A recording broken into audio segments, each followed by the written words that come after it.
Good morning friends. आज हम बात करेंगे जो इनकम स्टेटमेंट होती है हमारी, उसमें सबसे इम्पोर्टेंट हमें सेल्स ग्रोथ को क्यों देखना चाहिए और उसके बाद पैट को क्यों देखना चाहिए। सबसे इम्पोर्टेंट सेल्स ग्रोथ क्यों है। तो जब भी हम इनकम स्टेटमेंट देखते हैं सबसे ऊपर रहता है सेल्स का नंबर, फिर एक्सपेंस का number, sales minus expense profit, और प्रॉफिट में से जो गवर्नमेंट का कट है या फिर कुछ लाइबिलिटी है उसको घटा के आपका पैट बच जाता है। तो ये आपका हो गया मोटा मोटा इनकम स्टेटमेंट।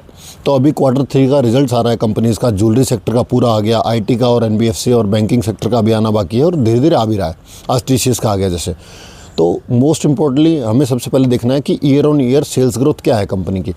कि अगर कोई हलवाई है, उसने 100 रुपये का जलेबी बेचा पिछले साल 2025 में और 2026 में उसने बेचा 150 रुपये का जलेबी, तो रेवेन्यू ग्रोथ कितने का हुआ? 50 रुपये का, 50% का।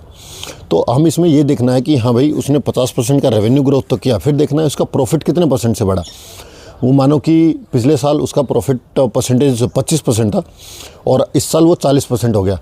तो 40% होने से मतलब क्या है कि एज ए परसेंटेज उसने जो पर जलेबी का कॉस्ट था उसको भी कम किया और अपना सेल्स को भी इंक्रीज़ किया। नंबर ऑफ़ जलेबी ज़्यादा बेची है उसने और जो पर जलेबी बनाने का कॉस्ट है उसको भी कम किया है, इसलिए उसका प्रॉफिट आफ्टर टैक्स इंक्रीज़ हुआ। इसमें दूसरा एंगल ये भी हो सकता है कि उसने पिछली बार टैक्स ज़्यादा दिया हो, अब की बार टैक्स कम किया हो। तो ये आपको देखना है जाके इनकम स्टेटमेंट में कि उसका पर जलेबी का कॉस्ट जो आया है या फिर पर यूनिट कॉस्ट कितना है, क्या वो कम हुआ है, सेल्स ग्रोथ ज़्यादा आया है कि नहीं। सबसे पहले आपको देखना है कि धंधा इंक्रीज़ हुआ है कि नहीं। अगर कोई दुकान है, वो दुकान अगर ईयर ऑन ईयर बड़ी होती जा रही है, ठीक है, तो वो आपको आने वाले टाइम में एक बड़ी मार्केट शेयर में दिखेगी। अगर कोई कंपनी है जो अभी 5% काम कर रही है पूरी मार्केट का, जैसे अगर कोई ज्वेलरी सेक्टर है, पीएन गाडगिल को मान के चलो, पीएन गाडगिल अगर मानो कि 15% है पूरा, अगर 100 ज्वेलरी का आइटम बिकता है तो उसमें से 15 कल्याण ज्वेलर्स बेच रहा है। तो अब भाई अगले साल उसका मार्केट शेयर कितना हुआ?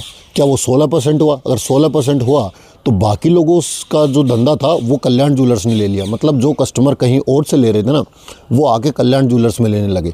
तो ऐसा क्यों हो उस कंपनी में? जो कंपनी अपने सेल्स को नंबर बढ़ा रही है, पैट को इंक्रीज़ कर रही है। पैट में भी आपको देखना है कि ऐसा तो नहीं है कि उनको कुछ इंटरेस्ट का फ़ायदा हुआ हो या फिर गवर्नमेंट ने टैक्स कम किया हो इसलिए उनका वन टाइम फ़ायदा हुआ हो। आपको ये देखना है कि क्या वो एफिशिएंसी के कारण इंक्रीज़ हुआ है पैट। और दूसरा और सबसे इम्पोर्टेंट, जो सेल्स का नंबर रेगुलरली इंक्रीज़ कर रहा है कि नहीं।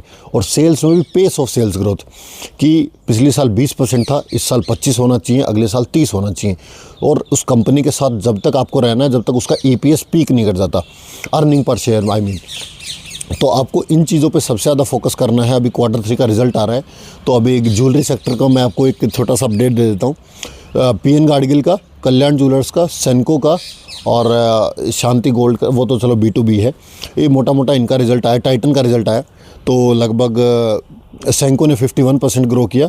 अब उसमें ये है कि उनका Q2 में नहीं आया था इतना रिजल्ट, तो उन्होंने बोला कि जो हमारा बंगाल है वहाँ पे थोड़ा मानसून ज़्यादा था इस बारी, तो लोगों ने डिटर किया।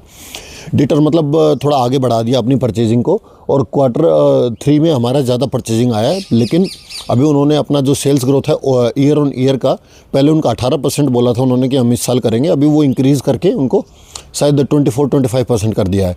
दूसरा पीएन गाडगिल का लगभग 45% था। उसमें जो उनका B2B है ना, जो मैन्युफैक्चरिंग है गोल्ड का, उसमें थोड़ा सा वो अब डिक्रीज़ कर रहे हैं क्योंकि उसमें मार्जिन बहुत कम है।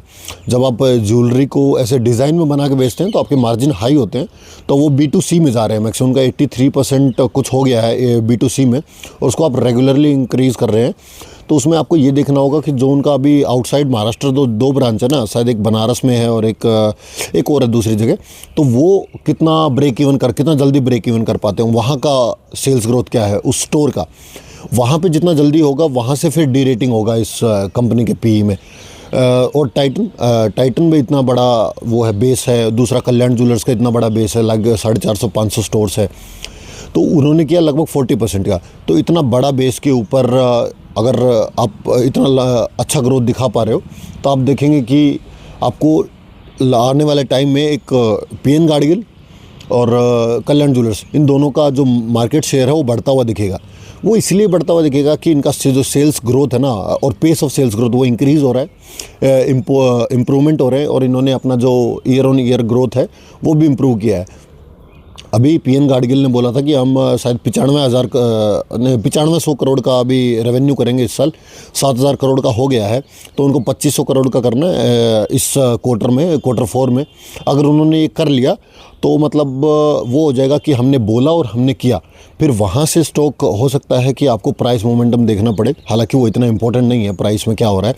जब तक कंपनी अपना धंधा पूरा ठीक कर रही है, उसमें कोई गड़बड़ नहीं है, अच्छे से रिपोर्ट कर रही है और पूरा अपना सेल्स ग्रोथ दिखा रही है, पैट को इंक्रीज़ कर रही है, अपनी एफिशिएंसी को इंक्रीज़ कर रही है और कस्टमर एक्विजिशन कर रही है, ठीक है। तो आपको ऐसे देखना है और आपको सेल्स ग्रोथ पे सबसे ज़्यादा फोकस करना है, उसके बाद दूसरी चीज़ों पे देखना है, क्योंकि जब धंधा बड़ा होगा तो अपने आप बाकी चीज़ों में आपको मोमेंटम देखने को मिलेगा। Thank you guys.